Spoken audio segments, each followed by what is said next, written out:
Criminal charges for Me Bank. Let's have a look. Hello everyone, Florian.heise here, and welcome to another episode of HeiseSays. Grab your stein of coffee. Let's have a look at this article from Mortgage Business discussing criminal charges that are faced by Me Bank and the Bank of Queensland response. So, the group was aware of the home loan communication issues Me Bank is now facing criminal charges for, but it's closed its acquisition. See, Bank of Queensland has just bought Me Bank. A total of 62 charges have been laid against Me Bank, 44 of which relate to letters issued to home loan customers between September 2016 and September 2018. ASIC has claimed the letters made false and misleading representations about, well, if only ASIC would do this for politicians, but anyway, back to topic. Customers' relevant annual interest rates and or minimum repayments to be paid after the fixed rate period expired, and or the minimum repayment to be paid after the interest-only rate period expired. A further 18 charges relate to ASIC allegations that between December 2016 and February 2018, Me Bank failed to give written notice to home loan customers that their annual interest rates and minimum repayment amounts were changing after their interest-only rate and fixed rate periods expired. The regulator reported the alleged misconduct occurred due to failures in the bank's systems and processes. A spokesperson for Me Bank's parent company, the Bank of Queensland, confirmed there had been a case management hearing on Tuesday over the alleged contraventions of the ASIC Act and the National Credit Code. Me Bank had self-reported. It's always self-reported. Notice that? They always report themselves. Just keep that in mind. Had self-reported the issues to ASIC in October 2018 and paid remediations to all affected customers in 2019, totaling $105,000. Bank of Queensland Group was aware of this matter during the due diligence process for the acquisition of Me Bank, the spokesperson said. As the matters are before the court, BOQ Group does not intend to comment further at this time. Me Bank became part of BOQ Group in July under a $1.3 billion acquisition.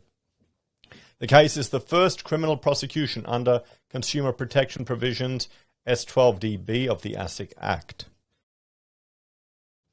Under the law, making false and misleading representations to customers with respect to the price of services in connection with the supply of financial services is an offence. I wonder how many... this is why they want crypto regulated. How many people would have made that claim in the crypto sector? The maximum penalties range between $1.8 million and $2.1 million at the time the conduct occurred.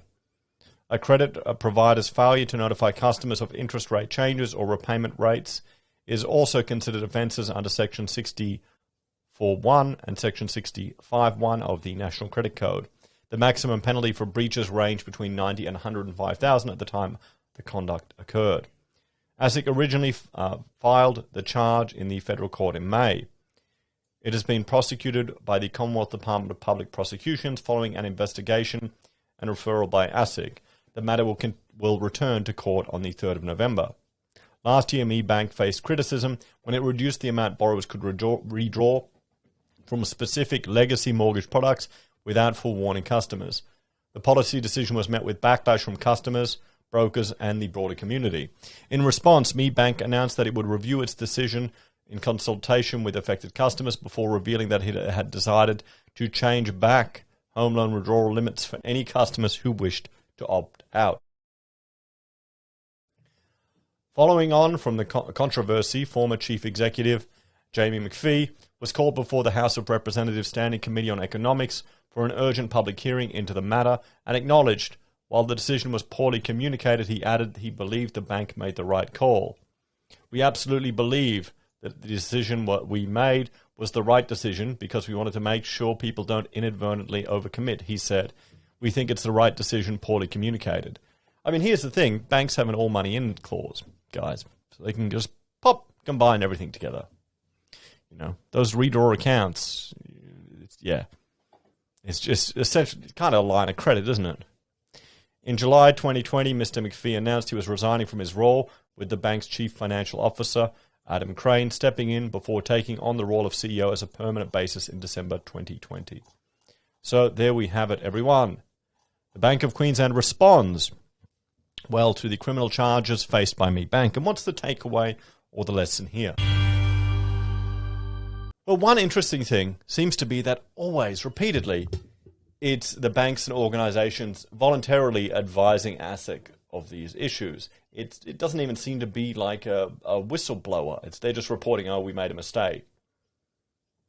There you go. Who ends up paying these fines in the end, guys? Just think about it. Where does the money eventually come from to pay for these fines that are meant to provide extra security and certainty to us? It comes from the consumers and clients of the bank. That's where it all comes from in the end. So, should they be punished if they're following the procedures, compensating the people they've done damage to, and identify the issues? Because remember, it's going to be the clients and consumers that pay for it in the end. Hey, but I guess we need to keep ASIC funded somehow, and need to keep them busy. What do you think? Let me know your thoughts and opinions on this one in the comments down below. Thank you all for watching. If you're a fan and enjoy the content I create here, there are a few ways you can support us. You can join us on YouTube or Patreon, sign up for SelfWealth or Stake, use our affiliate links at Amazon, eBay, Independent Reserve or AussieBroadband, buy our merch from HeiseSays, use Gold Pass from the Perth Mint, or support us via PayPal. Take care. I'll see you next time. Bye for now.